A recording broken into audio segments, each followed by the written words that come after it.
statement. Good morning, ladies and gentlemen.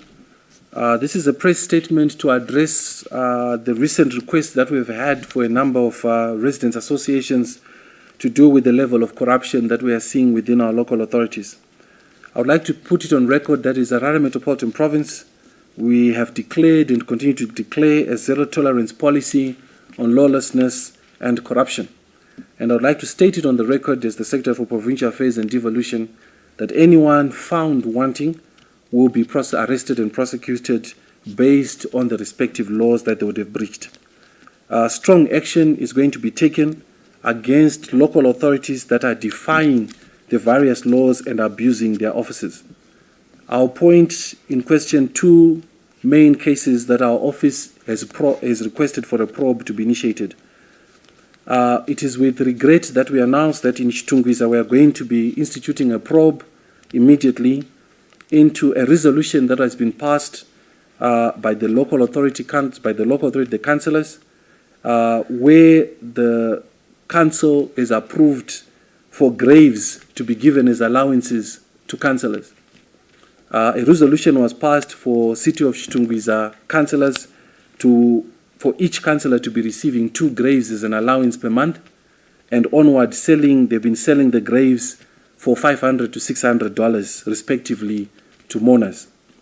It must be put on record that according to the Cemetery Act, only the local authority through the administrative structures can be able to sell graves to mourners and to the bereaved.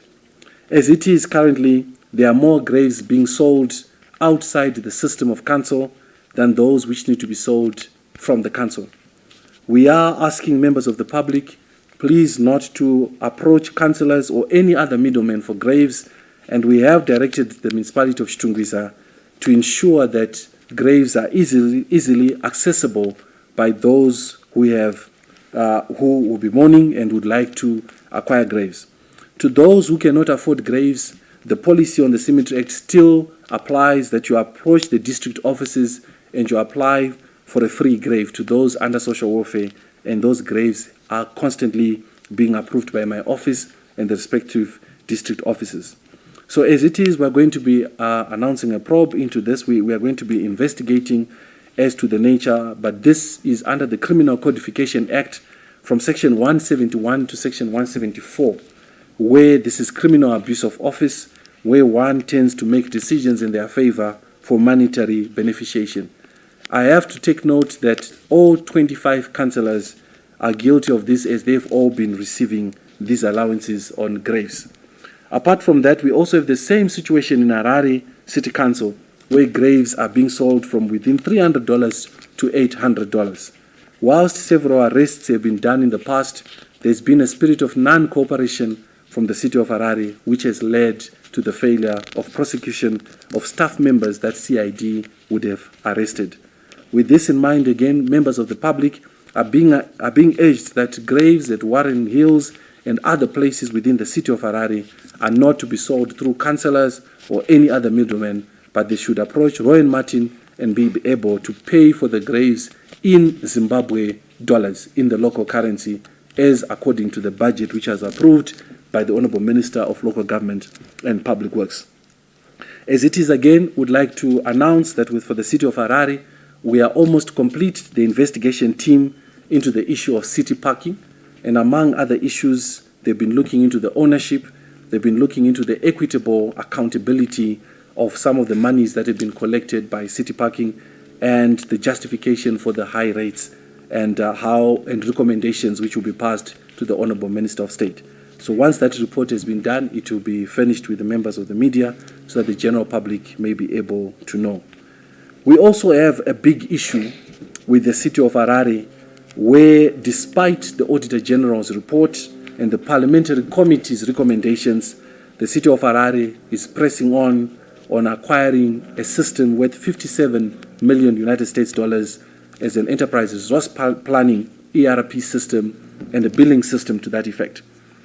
I would like to put it on notice that in 2021, the European Union, combined with the Commonwealth Local Government Forum, donated to the government of Zimbabwe the development of a local authority digital system, LADS, Today, LADS is being used by the city of Mutare, and it's equally meeting their requirements, and which has led to the city of Mutare being able to be debt-free and also be able to manage their land allocation, especially their waiting list, the management of markets and cemeteries.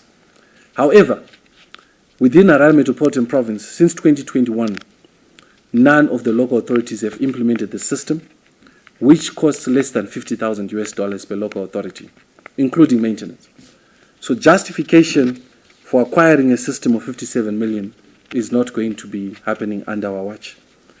According to Section 9, Chapter 9 of the Constitution, it is the mandate of all public offices and local authorities included to ensure there's transparency and that there's governance of all the public infrastructure and funds which are alluded under them. As it is concerning that we're now reaching 4 years with local authorities within the province failing to produce audited financial results. With that in mind, the Office of the Minister of State is going to be calling upon Treasury to review that only local authorities that we have provided audited accounts may benefit from devolution funds. With over $1 billion Zimbabwean dollars over the last 3 years now given to local authorities, one would assume that by now would have audited accounts. It is the responsibility as the principal under the Constitution of the provincial government and provincial councils that the local authorities should fully be able to disclose to members of the public and also to the provincial council and all other structures on how they are managing funds. City of Harare is the major culprit who has failed to produce audited accounts over a long period of time. We are asking, therefore, for the local authorities to ensure that they prioritize acquittal of funds received and prioritize in terms of creating priorities in terms of their expenditure and also ensuring that they are fully accountable to members of the public by producing audited accounts. It is not the norm that a local authority should go for another financial year without a full audit of the previous year.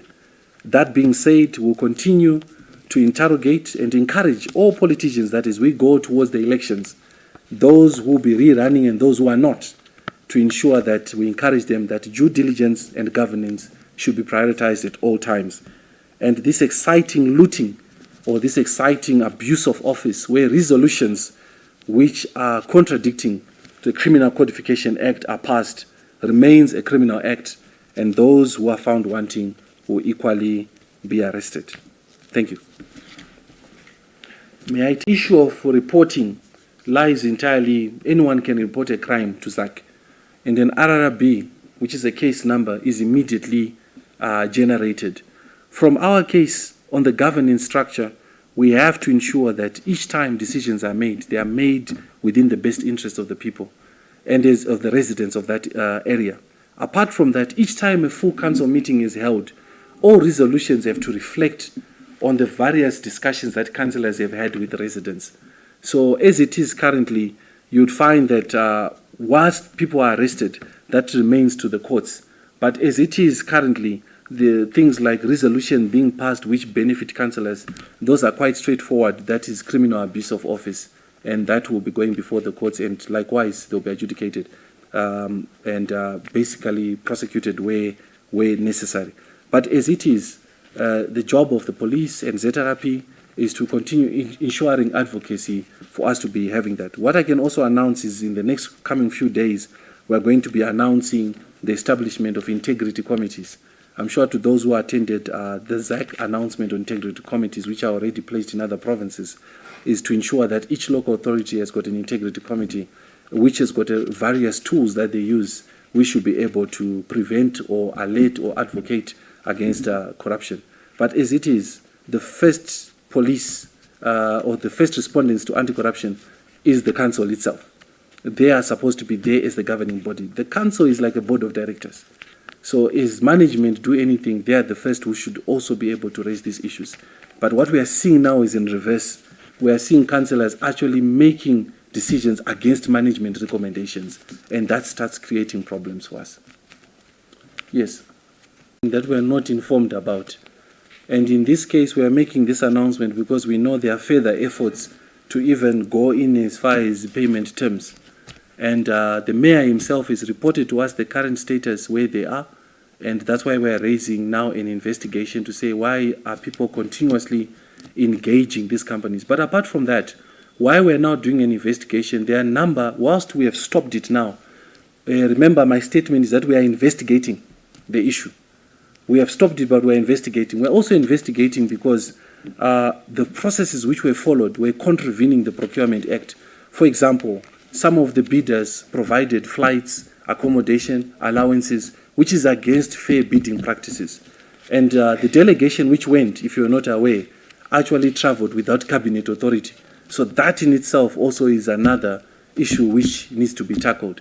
But apart from that, the bidding process for the 6 companies which were shortlisted was not done in the way that it was supposed to be done. A lot of corners were cut and a lot of resolutions were passed, or some of the actions were taken without full council resolutions. So this is why we're saying we don't want to interfere with investigations, but there's a lot of things which were not done correctly with that transaction. And that must be a lesson to all local authorities that we should follow due processes. The fact that price is stopped does not in any way make them not guilty for whatever they've done in the past, because already public funds, a lot of public funds have been already utilized through a process which was not following due processes. So that will need to be investigated.